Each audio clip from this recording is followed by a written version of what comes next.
So I saw Spinal Tap II, The End Continues today. Now, for my usual seizure warning, there weren't any sequences in this film that gave me concern about any potential seizure risk for those of you with photosensitive epilepsy. I'm not a doctor, I'm not an expert, just someone who tries to be cognizant of this because I know how much of a risk going to a movie theater is for people who live with photosensitive epilepsy. And so, use your best judgment, but this film should be considered relatively safe. Now, those of you who've been following my content know that I've seen the previous film and have posted my review about the original This Is Spinal Tap during its 41st anniversary theatrical showing, and it was at the end of that showing that they showed a trailer for this film, so now here we are. Now, I'm of a couple of different minds when it comes to this film. On the one hand, there are moments where when the film hits its mark, it hits its mark really well. There were some jokes and sequences that had me laughing out loud, especially the finale, which I won't spoil here. So there are moments where the comedy really, really hits. But there were also some moments in the film that kind of meandered a little bit. Now, given that this film is very much improvised, I think what may have happened is that maybe somebody tried making some sort of a joke to try to keep the scene going, to try to kind of build on that yes and, but then it just didn't quite work the way they had hoped. But as is the nature of improv, you can't just disregard it. You have to go yes and build on top of it. And so I think that's where some of the jokes that kind of meandered came from, is stuff that they improvised that just didn't really work, but they figured, well, we gotta keep it going. We can't let the scene die. And granted, it's not as bad as I've seen in other films. There were just definitely some moments where some jokes didn't quite land, but it's kind of a 3-to-1 ratio of jokes that worked versus jokes that didn't. That's how I would charitably describe it. Another thing I noticed about this film is that it felt a bit at odds with itself when it comes to the way it's being presented. Because much like its predecessor, Spinal Tap II is presenting itself as a documentary, as it follows the band trying to stage a reunion show.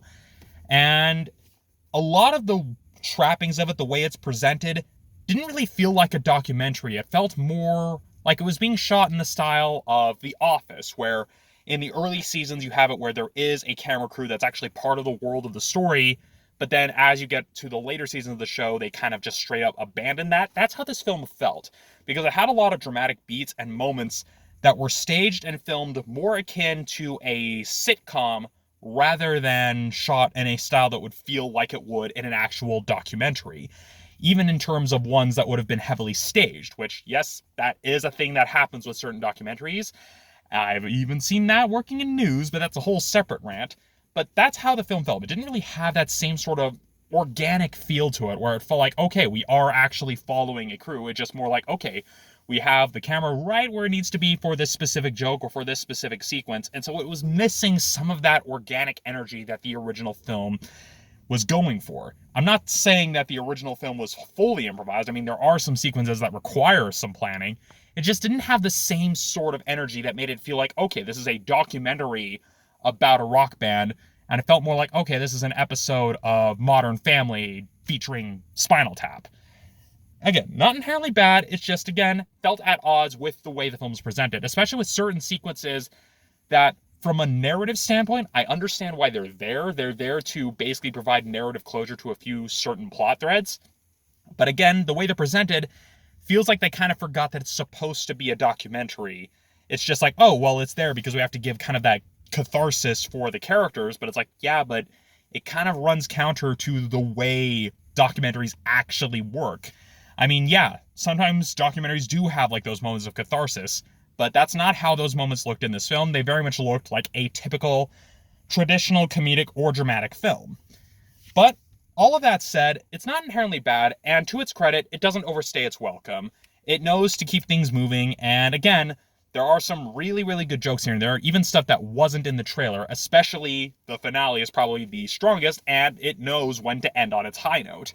So overall, I enjoyed it, but I definitely wouldn't recommend paying full price to see Spinal Tap II. So if you're someone who's on the fence about seeing the film, maybe wait for a discount day or see it at a matinee, but don't necessarily pay full price to see this. Or if you really want to really hold off, maybe wait for it to become available on streaming. That would be my recommendation. Overall, I enjoyed it. It's just not without some of its faults, and I can understand why it's not being looked on as favorably on Rotten Tomatoes, but that's at least my overall opinion. Does it hold up as a sequel to This Is Spinal Tap? I would argue for better and for worse, where it does feel like an organic extension of the original film, but it also kind of has that, I wouldn't say cynicism, but that awareness of the sheer ridiculousness that they made a sequel to a film over 40 years after the fact. There's almost kind of that self-awareness to it baked into the film. Not that it's inherently bad, it is part of the humor. And so I would say definitely a successor to This Is Spinal Tap. It's not like the original film is some like sacred text. And so in terms of a sequel, it's serviceable. It's okay. And it's nice that it has kind of that same DNA of the original. It just feels weaker as a result.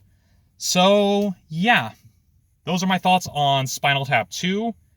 I guess the only final thing I can really say is, at least they got the right size this time. If you've seen the film, you know what I'm referencing.